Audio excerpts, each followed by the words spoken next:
Prime minister तो उस दिन कहीं शूटिंग करा रहे थे अपनी। राम तो हमारे घट घट में है, हम उठते बैठते राम का नाम लेते हैं, खेत पे जाते हैं तो राम का लेते हैं। राहुल गांधी बहुत सही लाइन पे हैं और उनका प्रभाव बढ़ा है, सम्मान भी बढ़ा है और कांग्रेस की भी ताकत बढ़ी। यूसीसी एक ठीक है, मतलब कोई यूसीसी ऐसी चीज़ नहीं है कि इससे देश बदल जाएगा, पर यस यूसीसी के कुछ फ़ायदे हैं, कुछ नुकसान हैं। प्राइम मिनिस्टर तो उस दिन कहीं शूटिंग करा रहे थे अपनी जी। जब उन्होंने मेरे से पूछा क्या हुआ सतपाल भाई, तो मैंने कहा इतने हमारे लोग मर गए और ये हमारी गलती से मरे, ये मैंने कहा तो बोले चुप रहो इस पे। अभी तो शायद ये भी तो हो सकता है सर कि प्रधानमंत्री उस वक्त ये सोच रहे हो कि अभी पहले जांच कर लें या देख लें पहले। मैंने भी यही समझा कि कोई जांच करेंगे, लेकिन ये तो तीसरे दिन से एलिबाई ले लिया इन्होंने कि देखो वोट देने जाओ तो पुलवामा के शहीदों को याद रखना, दैट्स ऑल। तो इससे आगे कुछ नहीं किया। लेकिन फिर प्राइम मिनिस्टर कहते हैं कि हमने एक बड़ा स्टेप उठाया, एयर स्ट्राइक हमने कर दी। वो तो कहते हैं कि हमने रिटेलिएट किया, एयर स्ट्राइक की और पाकिस्तान को उसकी घर में जाकर हमने सबक सिखाया। अब मैं उस पर कमेंट नहीं करना चाहता क्योंकि फोर्सेस का मामला है जी। इन्होंने कुछ नहीं किया। जो पुलवामा के शहीदों की जान के लिए जिम्मेवार थे उनमें किसी का हेड रोल नहीं किया। आपको लगता है कि एक जांच कमेटी होनी चाहिए? जांच कमेटी होती, जो जिम्मेवार होता उसको जिम्मेवार ठहरा के सजा दी जानी चाहिए थी। ओके सर, आगे बढ़ते हैं। राम मंदिर का भी प्राण प्रतिष्ठा समारोह हुआ, आपको इनवाइट आया था सर? ना, मुझे नहीं आया। आपकी और बीजेपी की या आपकी और प्राइम मिनिस्टर मोदी की तलखी या कह सकते हैं दूरियां इतनी क्यों बढ़ गई? पता नहीं, मैं तो मेरी आदत है जो मैं सही बात होती है वो कहता हूँ। मैंने किसानों वाले मामले पे बोला, वो इनको पसंद नहीं आया होगा, वहां से शायद नाराजगी वहां से हुई। उससे पहले सब आपकी आराम से बात होती थी? था जी। हाँ। और उनकी तरफ से फिर उसके बाद कोई आपके साथ पहल नहीं की गई? कोई नहीं। जब टेन्योर खत्म हुआ आपका एज ए गवर्नर, फिर उसके टेन्योर खत्म होने के नेक्स्ट डे मेरे यहाँ सीबीआई आ गई जी। उनको कुछ नहीं मिला, उन्होंने कहा साहब क्या करें, वी आर सॉरी, हमें तो भेजा गया था, तो आ गए। इसी घर में? यही घर है मेरा 30 साल से, एक कमरे का मकान है। सर, प्राण प्रतिष्ठा के बाद ये कहा जा रहा है कि देश में राम लहर है। खासकर अगर हम नॉर्दर्न साइड की बात की जाए, हिंदी बेल्ट की अगर बात की जाए, तो वहां पे कह रहे हैं कि राम लहर है और उसका फायदा बीजेपी को इलेक्शंस में मिलेगा। वो तो बीजेपी ने उसको इलेक्शन की दृष्टि से किया ही है, लेकिन जितना वो समझते हैं उतना नहीं है। पूरे उत्तर भारत में आर्य समाज का बहुत असर है। मेरा गांव है, उसमें 15,000 की आबादी है, 300 साल पुराना मंदिर है, सिर्फ 3 आदमी घंटी बजाने जाते हैं। हमारे यहाँ उतना राम को उत्तर भारत के मंदिरों में आपको राम तो हमारे घट घट में है जी। हम उठते बैठते राम का नाम लेते हैं, खेत पे जाते हैं तो राम का लेते हैं, लेकिन उसको आप वोट में तब्दील नहीं कर सकते। लेकिन ऐसा जब लालकृष्ण आडवाणी ने रथ यात्रा निकाली थी तो बीजेपी को उसका फायदा मिला था, लोकसभा में सीटें बढ़ी। मार्जिनल तो फायदा मिलेगा इनको भी, सीटें बढ़ेंगी। एक चीज और है सर, जैसे इंडिया गठबंधन की अगर हम बात करें, रिसेंटली अभी खबर आ रही है कि जयंत चौधरी वो भी बीजेपी में शामिल हो सकते हैं, समाजवादी पार्टी से गठबंधन तोड़ सकते हैं। तो जो यूपी की राजनीति है, क्योंकि आप खुद यूपी को बिलोंग करते हैं और आप मेंबर ऑफ पार्लियामेंट भी रहे, राज्यसभा में भी आप रहे, यूपी की राजनीति को आप बड़ी अच्छी तरीके से समझते हैं। आपको लगता है जो किसान वोट बैंक होगा, जो जाट वोट बैंक होगा, वो भी बीजेपी की तरफ जाएगा और जो 80 आउट ऑफ 80 की बात कर रहे हैं वो हो सकती है जयंत चौधरी के जाने से? देखिए, जयंत चौधरी के जाने ना जाने से कोई बुनियादी फर्क नहीं पड़ेगा। जयंत का वोटर तो पहले से बीजेपी के साथ था, जाट का एक सेक्शन बीजेपी के साथ है और एक सेक्शन नहीं है, वो जयंत के जाने से नहीं जाएगा। उनका कोई फर्क नहीं पड़ेगा? कोई फर्क नहीं पड़ेगा। तो फिर ऐसा क्यों लग रहा है कि बीजेपी भी चाहती है कि जयंत चौधरी आ जाए, जयंत चौधरी भी चाहते हैं कि समाजवादी पार्टी या कांग्रेस के साथ अलायंस करके फायदा लें? इसलिए चाहती है कि जयंत के आने से वो ये शोर मचा सकते हैं कि जाट सब हमारे साथ हैं, जो गलत है। मैं भी तो जाट हूँ, मैं तो नहीं हूँ बीजेपी के साथ। तो इसी तरह से कोई बुनियादी फर्क नहीं पड़ेगा। उत्तर प्रदेश की अगर हम बात करें पर्टिकुलरली, क्या समाजवादी पार्टी और कांग्रेस, क्योंकि कांग्रेस को कह रहे हैं हम 11 सीटें देंगे, ये जो अलायंस है जो पहले भी हमने देखा था लेकिन कारगर साबित नहीं हुआ, अगर ये अलायंस वहां पे होता है, ये मिल के लड़ेंगे तो ये अच्छा नंबर लेके आएंगे, कांग्रेस और समाजवादी। बहुजन समाज पार्टी की क्या भूमिका आप देखते हैं? बहुजन समाजवादी अपनी भूमिका बता नहीं रही है, लेकिन अगर वो इनके साथ मिल जाएगी तो सफाया कर देगी बीजेपी का। कांग्रेस और समाजवादी पार्टी के साथ बीजेपी का चांस नहीं है। बट योगी आदित्यनाथ के बारे में तो सब कहते हैं इतने पावरफुल लीडर हैं, इतने करिश्माई। योगी आदित्यनाथ का सम्मान है, लेकिन सारा वोट उनके साथ तो नहीं है ना। उनके साथ तो जो कम्युनल किस्म का हिंदू है वो है। विपक्ष को सर आप कैसे देख रहे हैं? अभी ममता बनर्जी ने खुद बोल दिया कि कांग्रेस 40 सीटों पे सिमट जाएगी। प्रधानमंत्री ने भी अभी जब संसद में बोल रहे थे उन्होंने भी इस पर चुटकी ली कि 40 सीटों पर, ये भी कहते हैं कि दर्शक दीर्घा में अब विपक्ष नजर आएगा। देखिए, विपक्ष से मुझे शिकायत जरूर है, क्योंकि विपक्ष लड़ाई नहीं लड़ रहा है। विपक्ष का फर्ज होता है सड़कों पर रहना, विपक्ष वो काम नहीं कर रहा है। विपक्ष एक आराम तलब सिस्टम है। बीजेपी हर रोज पॉलिटिक्स करती है, विपक्ष तफरी के लिए पॉलिटिक्स प्रोफेशन के तौर पे लेते हैं, और विपक्ष नहीं ले रहा है। वैसे राहुल गांधी की यात्रा कुछ कांग्रेस को फायदा पहुंचाएगी? निश्चित राहुल गांधी को तो पहुंचाएगी। राहुल गांधी बहुत सही लाइन पे हैं और उनका प्रभाव बढ़ा है, सम्मान भी बढ़ा है और कांग्रेस की भी ताकत बढ़ी। लेकिन सर प्रधानमंत्री ने अभी संसद में बोला कि आप एक ही प्रोडक्ट को बार बार लॉन्च कर रहे हो, आप परिवारवाद को फैला रहे हो।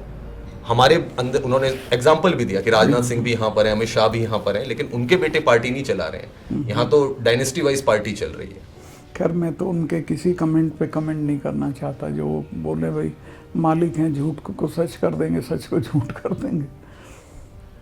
कुछ दिनों पहले सर हमने देखा, बिहार की राजनीति तो पता ही है, झारखंड की भी अगर हम बात करें तो वहाँ हेमंत सोरेन हट गए, चंपई सोरेन बन गए, और ईडी से जो विपक्ष है वो बार बार ये आरोप लगा रहा है कि सरकार ईडी का दुरुपयोग कर रही है, चाहे आम आदमी पार्टी भी हो। कर ही रही है, एपरेंट है, दिख रहा है।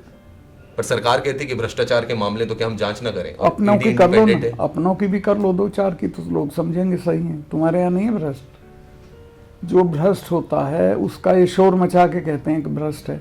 जब वो बीजेपी में आ जाता तो खत्म कर देते हैं, जैसे वो शरद पवार के भतीजे का किया।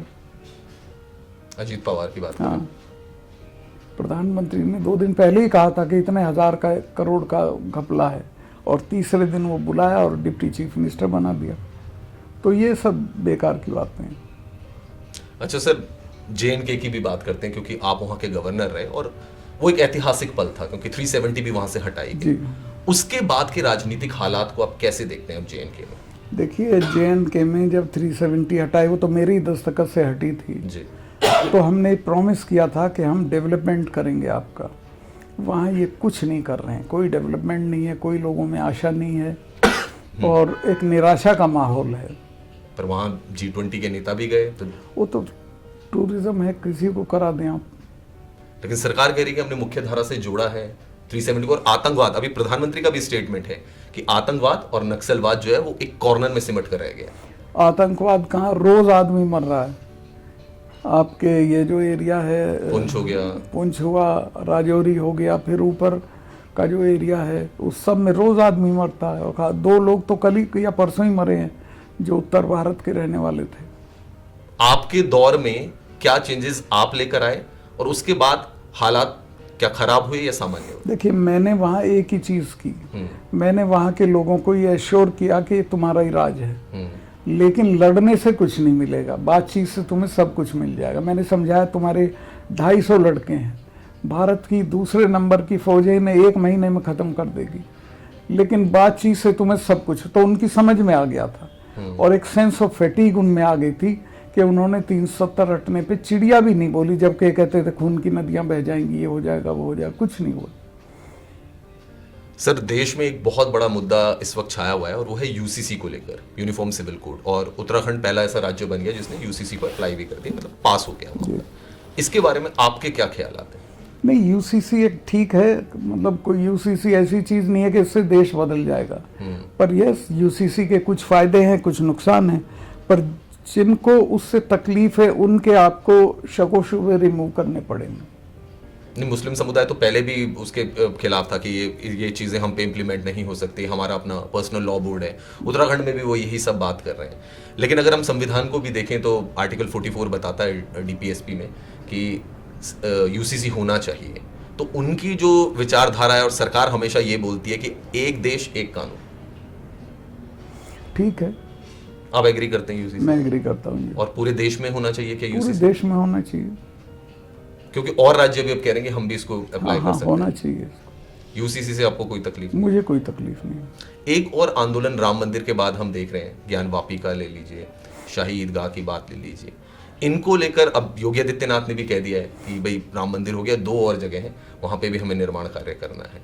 तो ये जो सरकार ने पहली बार आकर बोला है और पहले भी लोग बोलते रहे हैं पार्टी की तरफ से, इनको आप कैसे देखते हैं? नहीं, ठीक है, इसमें कोई गलत नहीं है। इसमें कुछ लोगों का नोट ऑफ डिसेंट है, वो भी रहना चाहिए, और आपको भी फिर इसको बातचीत से हल करना चाहिए। पर सर बातचीत तो अयोध्या के लिए भी की गई थी, कोई सॉल्यूशन उसका नहीं निकला, तो फिर निकल कोर्ट से जाता हुआ। है, अल्टीमेटली तो हो गया ना, कोर्ट से कर लो, फिर leave it to the court, दूसरों को मानना पड़ेगा जब कोर्ट। बट मुस्लिम पक्ष कह रहा है कि जिस तरीके से तहखाना खुलाया गया, वहां पे पूजा भी करवा ली गई है, वो कह रहे हैं कि कहीं सरकार की तरफ से हमारे जो जहां पे हम वर्शिप करते हैं वो छीन ना लिए जाए।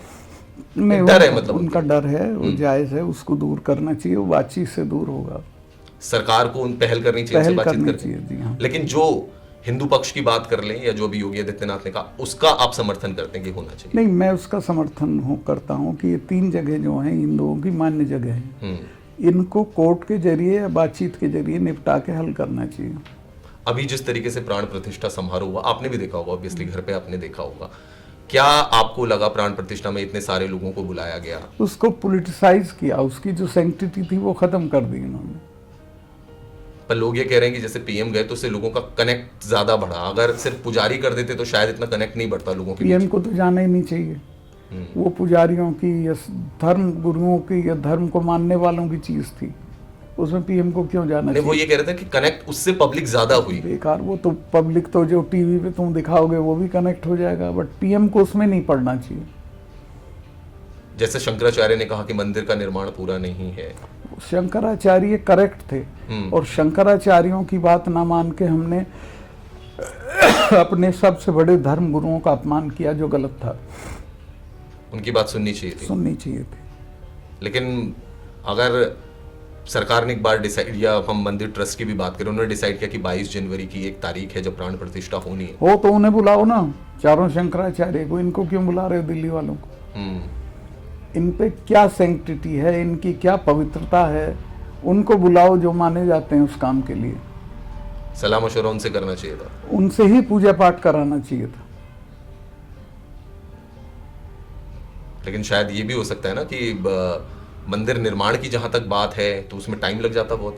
कोई बात नहीं भाई, अब तक भी तो नहीं बना था, चल अभी कराते, उन्हीं से करा देते, शंकराचार्यों से।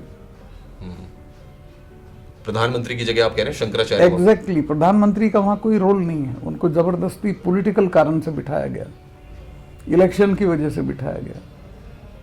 एक चीज और है सर कि अगर हम लोकसभा चुनाव क्योंकि अब आने ही वाले हैं, और आप भी खुद ये मान रहे हैं कि बीजेपी जो है वो हमेशा इलेक्शन मोड में रहती है और हमेशा उनकी प्रिपरेशन आगे ही रहती है। नॉर्दर्न बेल्ट की भी अगर बात की जाए तो वहां पे कांग्रेस की सरकार सिर्फ हिमाचल प्रदेश में है, बाकी जगह से वो हार चुके हैं। साउथ में जरूर हम कह सकते हैं कि तेलंगाना हो गया, कर्नाटक हो गया, वहां पे केरल में भी उनके है। ऐसे में एक बहुत बड़ा, क्योंकि जो वोटर है या बहुत ज्यादा जो सीट्स हैं वो उत्तरी भाग से आती है, जहां पर कि विपक्ष थोड़ा सा डाउन लग रहा है। आपका क्या नजरिया है इसको लेकर? नहीं, डाउन नहीं है, पर मैं इस पर कमेंट नहीं करना चाहता, क्योंकि चुनाव में क्या होगा इस पे कोई भविष्यवाणी करना मूर्खता होती है। बीजेपी तो अभी श्वेत पत्र भी लेकर आ गई सर, 10 साल यूपीए का। वो तो बताएंगे, हमने जो नहीं भी किया वो भी बताएंगे हमने किया। इकोनॉमिक फोरम में आप कैसे देखते हैं इस समय देश को? इकोनॉमिक फोरम में एग्रीकल्चर का तो इन्होंने सत्यानाश कर दिया, फौज का भी कर दिया, वो ला के अग्निवीर। हाँ, तो बाकी तो मुझे कुछ दिखता नहीं कि कोई पॉजिटिव चीज है। पर वो कहते हैं हमने किसान सम्मान निधि दे रहे हैं किसानों को। 6,000 रुपए तुम साल में दे रहे हो, किसान को तुम फसल का दाम नहीं दे रहे हो, उसकी कोई समस्या हल नहीं कर रहे हो। खाद महंगा है, जितनी चीज़ें वो खरीदता है वो सब महंगी हैं, जितनी चीज़ें वो बेचता है वो सब सस्ती हैं, उसकी परचेजिंग पावर रोज कम हो रही है, तो क्या कर रहे हो किसानों के लिए? अग्निवीर स्कीम आपको लगता है कि एक ऐसी स्कीम है जिसे वापस लेना चाहिए? बहुत खतरनाक स्कीम है, उससे फौज खत्म हो जाएगी। आप कोई कुर्बानी का मादा नहीं रहेगा सिपाहियों। आजकल सर अब रिटायरमेंट के दिन हैं आपके, आजकल आपका रूटीन क्या रहता है? मैं किताब पढ़ता हूँ, सुबह हम 3-4 दोस्त हैं, बैठ के कॉफ़ी पीते हैं कहीं, फिर मैं आता हूँ, खाना खाता हूँ, बुक्स पढ़ता हूँ, कुछ लिखता पढ़ता हूँ, बस ये रूटीन है। गांव चला गया, अब मैं कल अलीगढ़ जा रहा हूँ, पब्लिक मीटिंग्स में मैं जा रहा हूँ सब जगह जहाँ बुला रहे हैं। फिर 18 को पटियाला में है किसानों की मीटिंग, उसमें जा रहा हूँ। रूटीन मेरा वही है पॉलिटिकली, लेकिन कोई बहुत एक तरह से ऐसा नहीं है कि ये राजनीति कर रहा हूँ मैं। राजनीतिक दलों की तरफ से आपको वो तो सभी संपर्क में रहते हैं, पर सबको मैंने बता दिया मुझे ना लड़ना है, ना मैं किसी को ज्वाइन करूंगा। आप all the best for you.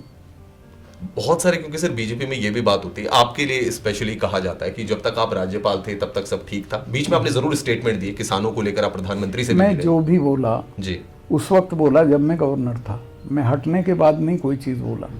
Pulwama भी उसी वक्त बोला, किसानों का भी उसी वक्त बोला। तो वो मेरे पे ये चीज़ नहीं चिपका सकते कि तब बोले जब हट गए थे। किसानों की जो स्थिति है, क्योंकि आपने उस समय भी एक मुखर आवाज थी जब किसान आंदोलन चल रहा था, उस वक्त की आप बात बताते हैं कि प्राइम मिनिस्टर ने आपको बोला कि नहीं देख लेंगे इसको। मिलने गया था तो वो बोले कि नहीं सतपाल उठ के चले जाएंगे। मैं कहा तब उठ के जाएंगे जब आप चले जाओगे, आप इनको जानते नहीं। सिखों के गुरु ने अपने 4 साहबजादे मरवा दिए थे, समझौता नहीं किया था। और ये जाट, ये तो अकबर की कब्र उखाड़ के ले गए थे। इन कौमों से लड़ा नहीं जाता, बातचीत की जाती है। आप बातचीत कर लीजिए। वो तैयार नहीं थे, 2 महीने बाद माफ़ी मांग के वो कानून वापस लिए उन्होंने। बीजेपी के अंदर जितने भी मिनिस्टर्स हैं, जितने भी पॉलिटिकल लीडर्स हैं, उसमें आपको सबसे बेस्ट कौन लगता है?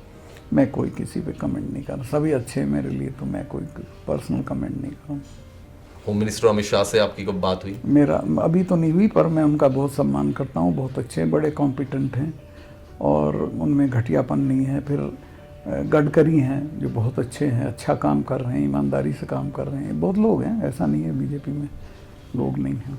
फिर मैं एक सवाल आपसे घुमा के पूछूंगा, बीजेपी को बहुमत मिलेगी इस बार?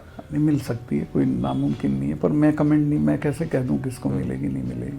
अच्छा, लाल कृष्ण आडवाणी को सर अब भारत रत्न से नवाजा जाएगा। सम्मानीय है, मैं जाऊंगा एक दिन उनको मुबारकबाद देने।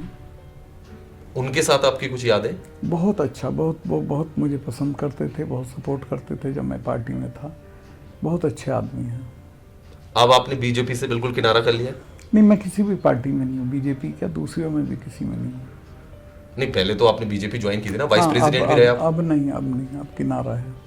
तो अब जब 2 महीने रह गए और आपने कहा कि आप जाएंगे, लोगों से बातचीत करेंगे, यही आपका अब आगे रहेगा कि आप लोगों से बातचीत करेंगे लेकिन पॉलिटिकल पार्टी कोई ज्वाइन नहीं करेंगे? ना, कोई नहीं करूँगा। लोगों को जागरूक करेंगे आप? कैंपेनिंग करेंगे सर कुछ? वो भी नहीं? कुछ खास लोगों के लिए जो मेरी पसंद के होंगे उनको। जैसे? नहीं, वो नहीं, अभी रिवील नहीं करेंगे। यूपी में करेंगे आप? यूपी में करूँगा, राजस्थान में करूँगा, हरियाणा में करूँगा। तो हमारे साथ थे पूर्व राज्यपाल सत्यपाल मलिक जी, जिनसे हमने बातचीत की। उन्होंने तमाम जो राजनीतिक गतिविधियां थी उसको लेकर चर्चा की। हालांकि सत्यपाल मलिक का साफ तौर पर यह कहना है कि किसी पॉलिटिकल पार्टी को वो ज्वाइन नहीं कर रहे हैं। कुछ उनके मित्र खास हैं जिनके प्रचार पे वो जरूर जाएंगे। वीडियो जर्नलिस्ट धीरज गुप्ता के साथ रवीश बिष्ट, सहारा समय, दिल्ली।